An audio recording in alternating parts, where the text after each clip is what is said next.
Welcome to the Bogosity podcast for the 15th of April 2013, the podcast that shoots your eye out.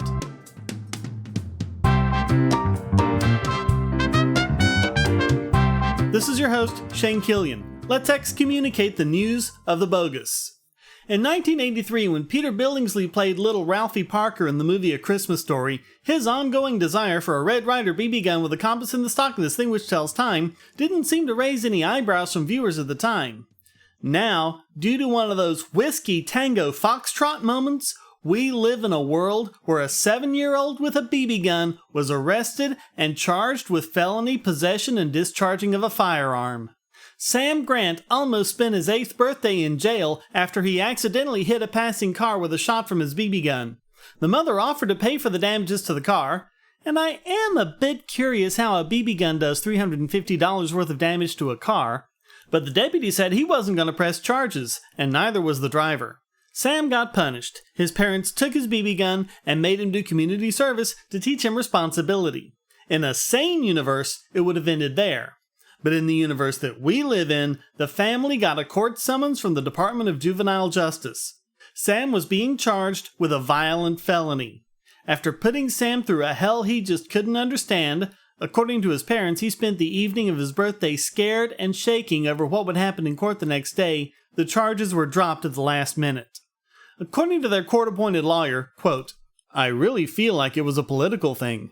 It's election season in our county, and they didn't have anything better to do than charge an 8-year-old boy. They've got the anti-gun people revved up." Folks, if you run across anyone who needs any more evidence of how psychopathic big government proponents are, just show them this story.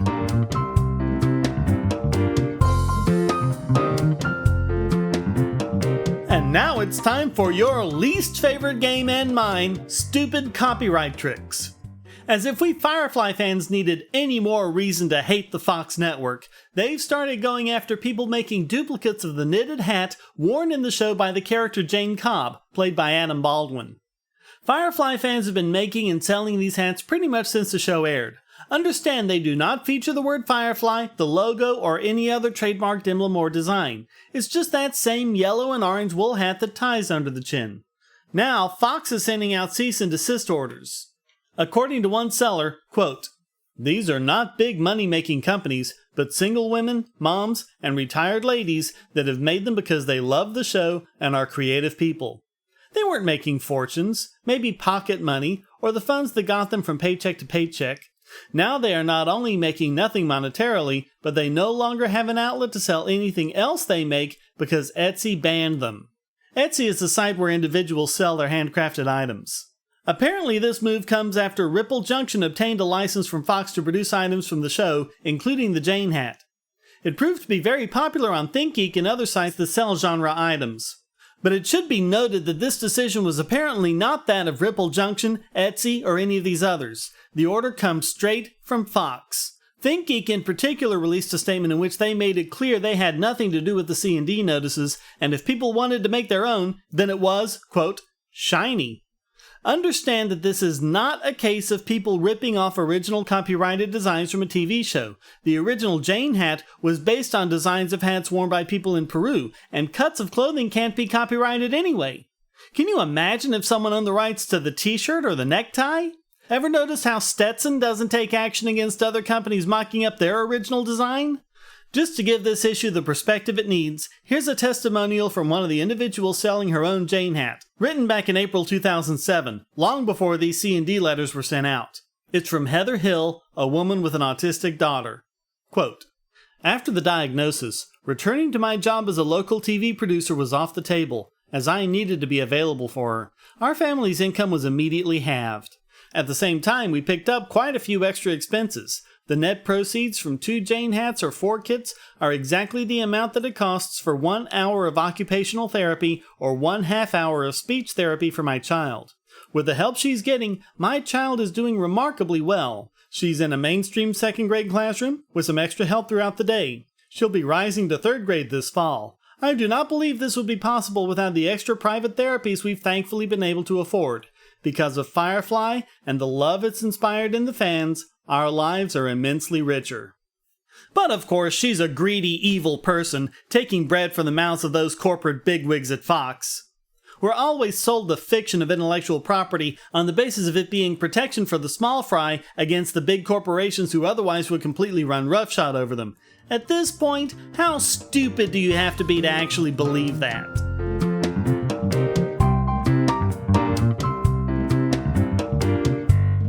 In 1966, the song Taxman by the Beatles parodied all the ridiculous things that get taxed, including taxing your feet if you try to avoid all the other taxes by walking. In the case of life not only imitating art but being even more ridiculous, the state of Maryland is now taxing, get this, rain. Of course they don't call it that, it's a storm water management fee. But the bottom line is, property owners are taxed for the amount of rain which happens to fall on their property. Supposedly the purpose of the bill is to compensate the state for erosion measures they have to manage, and ridiculously enough, apparently it's mandated by the EPA, so we'll likely see it elsewhere too. Of course, the reality is that most of the rainwater falling on property sinks below the ground and replenishes the local aquifers.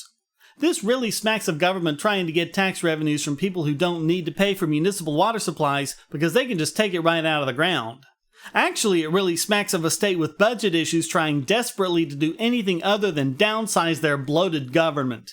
In 2007, the state increased the top marginal tax rate in an attempt to balance the budget, and as a result, the state lost $1.7 billion in revenues. Yeah, just tell me the Laffer curve isn't real. The tax expired in 2010.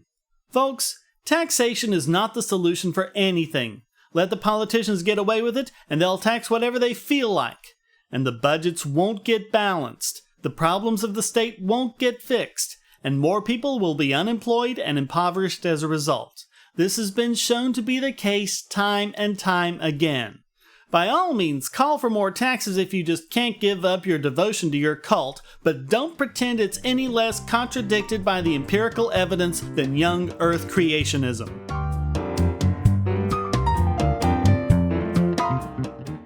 Bogosity.tv and all of its services are hosted at GoDaddy.com. I've been a satisfied GoDaddy customer for over 10 years now. Their prices are great, and their 24/7 support is second to none, so I'm happy to be able to give you this special offer. Just sign up for any new domain, web hosting, email, or many other services and get 20% off by typing in the code WOWNOBOGON. That's WOWNOBOGON. Because there's nothing bogus about these savings on quality internet service.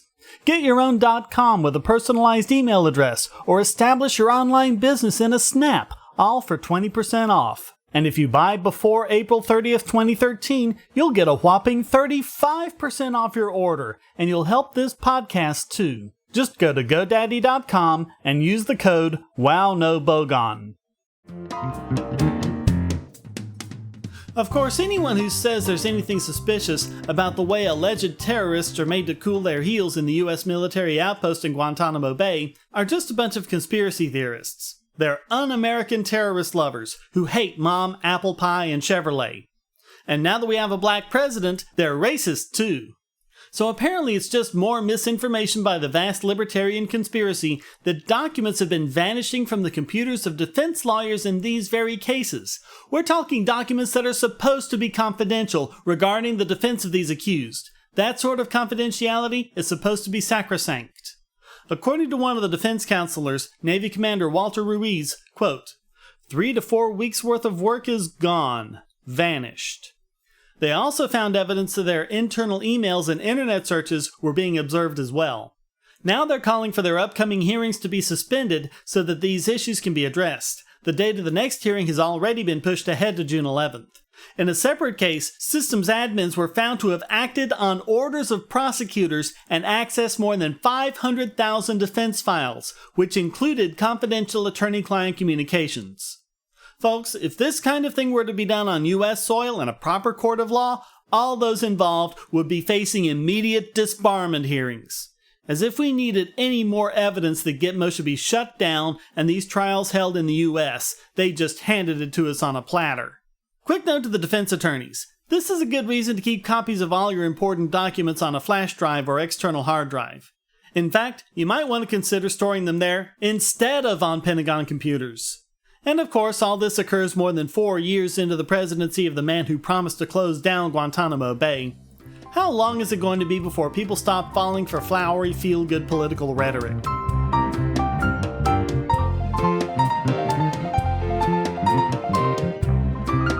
As if all that weren't bad enough, it's now confirmed what before was only strongly suspected and feared. Obama's drone strikes are not just hitting top Al-Qaeda leaders. Instead, the administration has targeted and killed hundreds of people who are only suspected of being lower-level militants.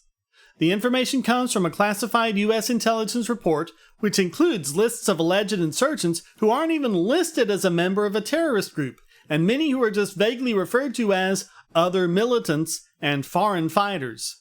In fact, the documents show that many times the drone operators weren't even certain who they were killing.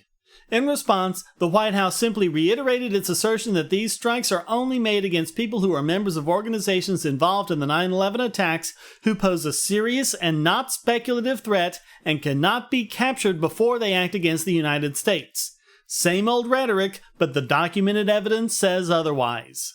The documents also show that Obama oversaw a surge in drone strikes against Islamic sanctuaries and that nearly half of the drone strikes didn't even target Al-Qaeda members. I think it's clear that these drone strikes can only be creating more terrorists than they are killing. It should also put to rest these accusations that Obama is a closet Muslim and that his true ties to Muslim extremists will reveal themselves any time now, just you wait. Of course, he is an extremist, but he's a big government extremist, arguably the most dangerous kind of extremist there is. The documents don't cover all the drone strikes, but it covers enough that it gives us little reason to think that the others are appreciably different. The documents show a staggering lack of precision that belie the Obama administration's claims of how precise and surgical they are. In fact, in one case, they didn't even get the target they were aiming for. They got his younger brother instead, a younger brother who was completely uninvolved in terrorism. Another unidentified person was killed in the strike as well. It took another 18 months to kill the real target.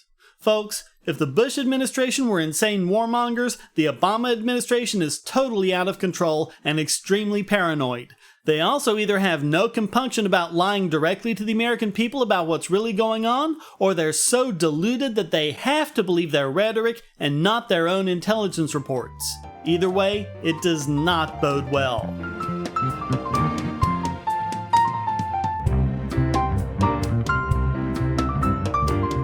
And now it's time to overexpose this week's biggest Bogon emitter. We've gone after Bill Maher before for his insane Bogosity, mostly about his anti-vaccination and pro-alt-med rants, but his political Bogosity is pretty big too. Despite claiming numerous times to be a libertarian, it appears he's only ever agreed with libertarians on a few social issues. Now he's gone after libertarians hard, saying that the movement has been ruined. Quote, "I didn't go nuts, the movement did." This from the guy who thinks Louis Pasteur renounced germ theory on his deathbed. And why? Quote, "Somewhere along the way, libertarianism morphed into this creepy obsession with free market capitalism based on an Ayn Rand novel called Atlas Shrugged." Wow, where to begin? First of all, it's Ayn Rand, not Ayn Rand. If you can't even get the name right, what reason do we have to believe you understand any of it? Second, free market capitalism was around long before Rand. It hardly originated with her, and to say it's based on any of her writings is just profound ignorance. Third, we haven't morphed into a philosophy about free markets. We've always been about free markets, and certainly were long before you started using our label for your own purposes. It's a tradition going back even before Mises and Hayek, back to Menger and Bastiat and many others. Salon.com actually called him on this way back in 2001. They found Maher at odds with libertarians on the subjects of guns, education, social security, foreign policy, abortion, the environment, and the death penalty. They concluded, quote, "He isn't much of a libertarian." Of course, anyone who ties libertarianism to Ayn Rand is profoundly ignorant of both. Rand herself hated libertarians and the Libertarian Party, mostly because they didn't kowtow to her absolutist mentality. Rand and her followers are also pretty big warhawks who look down on libertarians as being hippies and anarchists, as if those are bad things. In fact, about the only thing dumber than associating the libertarian movement with Ayn Rand is associating it with Paul Ryan. Of course, Maher did just that. For crying out loud, how many times do libertarians have to speak out against neoconservative morons like Ryan for nutbars like Maher to stop associating him with us? Reason magazine has regularly gone after Ryan as only paying lip service to cutting government, when in reality he's only cutting the rate of increase. His budget didn't balance anywhere in the near future, whereas Libertarian presidential candidate Gary Johnson's balanced in 2014. Ryan was a proponent of the bailouts, TARP, foreign wars, Medicare expansion, and many other big government programs. Maher's view of a free market is one of starvation, pollution, destruction, death, and your basic post-apocalyptic dystopia. Because apparently the only way he can make us out to be nutty is to pretend we're inhuman monsters who want the poor to suffer while we cackle all the way to the bank. Because apparently it can't be done by addressing our actual arguments, strawmanning, poisoning the well, fear-mongering, and just outright ignoring history are things you do when you're the nutcase, Maher. I will say this, Maher's rant was funny, as they usually are, and that did ebb the pain of his incredible fail somewhat. But at times it was more akin to getting a massage while someone was twisting the thumbscrews. The stupid. Oh, how it burns. Notice how he never mentioned Harry Brown, who appeared on his own show. Notice how he never mentioned Gary Johnson and his presidential campaign. Notice how he never mentioned Reason Magazine, the Institute for Justice, John Stossel, Andrew Napolitano, Mary Ruwart, and other prominent libertarians and libertarian organizations. Nowhere does he address Murray Rothbard, who has had a far greater influence on modern libertarians than Ayn Rand, whom he couldn't stand. Here's the undeniable fact about what it means to be a libertarian. We don't believe that the use of force is valid for anything other than defense against force initiated by others. We believe in feeding the poor. We believe in helping the environment. We believe in improving the healthcare system. We just don't agree with the use of force to achieve those goals. And yet, nowhere in Maher's rant does he even mention force or the non-aggression principle. Does Maher honestly think that force via government is the only way to provide these services and solve these problems? If so, he is no libertarian and never was. Because his viewpoint is counter to the very core of what libertarianism is all about. If not, then he never even understood what libertarianism is to begin with.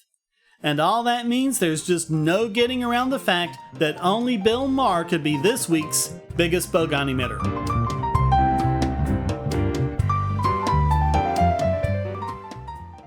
History is written by the winners, and so apparently is economics. That's why there's Liberty Classroom. Probably the best single learning resource for history and economics on the web, Liberty Classroom teaches U.S. history, Western Civ, and economics from actual university professors. There's lots of free material to get you started, including introductory lectures on all these subjects. And when you sign up, you'll get the full site's content for just $99 a year, less than the price of 2 cups of coffee a month. And if you type in the promo code Bogosity in all caps, you'll get your first year for just $88. Lectures are available in both video and audio format, so you can watch or listen to them on your computer, your phone or tablet, or in your car. Learn at your own pace about the subjects you're interested in and become a more effective debater. You'll also get access to lots of supplemental materials and even the professors themselves via the discussion forum and even live video chats. Inform yourself against the myths and propaganda of our society. Visit libertyclassroom.com. And now it's time to get out your crystal ball and gaze unbelievingly at this week's Idiot Extraordinaire! And once again it goes to Paul Krugman, but oddly enough, not for anything he said recently, which continues to be the height of Bogosity. It is good, though, to look back at predictions to see how well someone's theory or viewpoint or predictability stood up. After all, successful predictions indicate a sound theory, but when predictions repeatedly fail, rationality demands that those ideas be modified or rejected. So let's go all the way back to 1998, where Krugman makes a number of predictions about how the economy will unfold in the near future. So we'll start at the beginning. Quote, "Productivity will drop sharply this year. 1997, which was a very good year for worker productivity, has led many pundits to conclude that the great technology-led boom has begun. They are wrong. Last year will prove to have been a blip, just like 1992. Wrong, Krugman. Productivity continued to increase as the tech boom materialized. It wasn't until 2 years later that the tech bubble failed, And lest you become tempted to credit Krugman with at least seeing that it was going to fail and just got the timing wrong, let me point out that his prediction was that there was going to be no tech boom at all. Quote, inflation will be back. Wages are rising at almost 5% annually, and the underlying growth of productivity is probably only 1.5% or less. Sooner or later, companies will have to start raising prices. In 1999, inflation will probably be more than 3%. With only moderate bad luck, say a drop in the dollar, it could easily top 4%. Sell bonds! Sorry, Krugman, inflation in 1999 was 2.19%. It didn't top 3% until the next year, and even then it was only for 1 month. And it didn't hit 4% until 2005, and then only for 2 months. Treasury bond yields remained flat and even slightly decreased, so buying bonds was precisely the wrong thing to do. Quote, within 2 or 3 years, the current mood of American triumphalism, our belief that we have pulled economically and technologically ahead of the rest of the world, will evaporate. All it will take is a few technological setbacks or a mild recession here while Europe or Japan recovers a bit. Nothing like that happened before the 9/11 attacks. Meanwhile, Japan's lost decade is now entering its 3rd decade. You'll want your fail shields up for this one. Quote, the growth of the internet will slow drastically, as the flaw in Metcalfe's law, which states that the number of potential connections in a network is proportional to the square of the number of participants, becomes apparent. Most people have nothing to say to each other. By 2005 or so, it will become clear that the internet's impact on the economy has been no greater than the fax machines. Do I even need to say anything to this one? Here's one that's equally moronic. Quote, as the rate of technological change in computing slows, the number of jobs for IT specialists will decelerate, then actually turn down. 10 years from now, the phrase information economy will sound silly. No, Krugman, the only thing sounding silly right now is you. Quote, sometime in the next 20 years, maybe sooner, there will be another 70s-style raw material crunch, a disruption of oil supplies, a sharp run-up in agricultural prices, or both.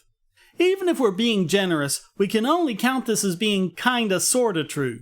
There was nothing resembling the peak we saw in 1980, and as this podcast has covered before, when oil prices are normalized to gold or silver, they're remarkably flat. What we've had is not a crunch. In fact, known oil reserves have gone up rather significantly. What we've had is an increase in demand, which Krugman did not predict.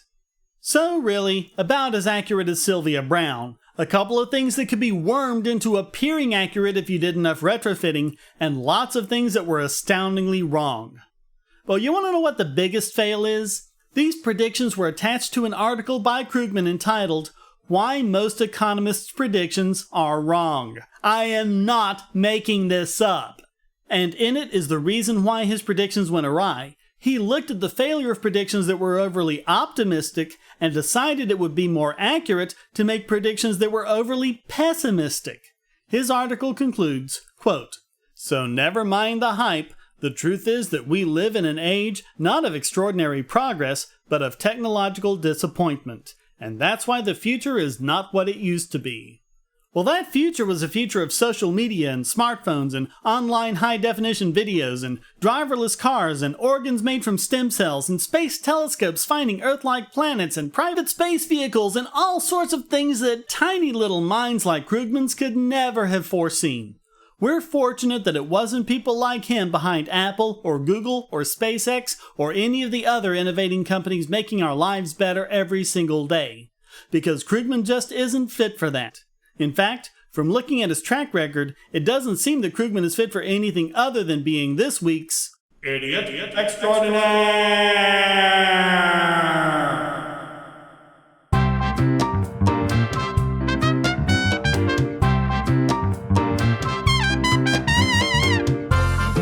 Well, that wraps up this Where's the Beef edition of the Bogosity podcast. Please visit the forums at bogosity.tv where you can read the show notes and join the discussion on these and other subjects.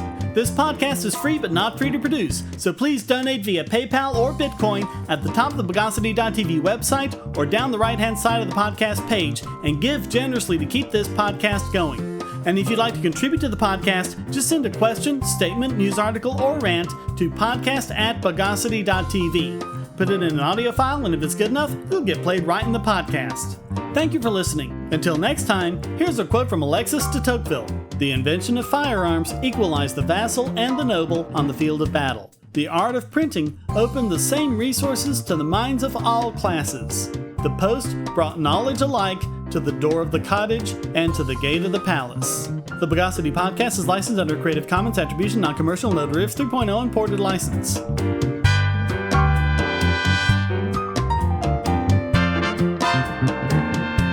Bogosity.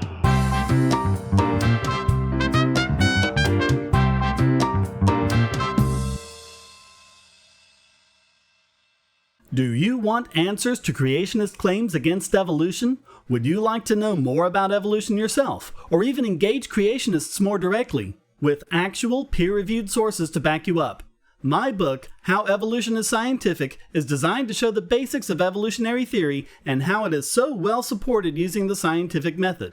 It's impeccably sourced, with references to the actual scientific material, and is arranged using the creationists' own criteria of what is scientific. Using their own arguments against them, see how evolution is scientific, but creationism is not, based on observations, accurate predictions, logic, and evidence.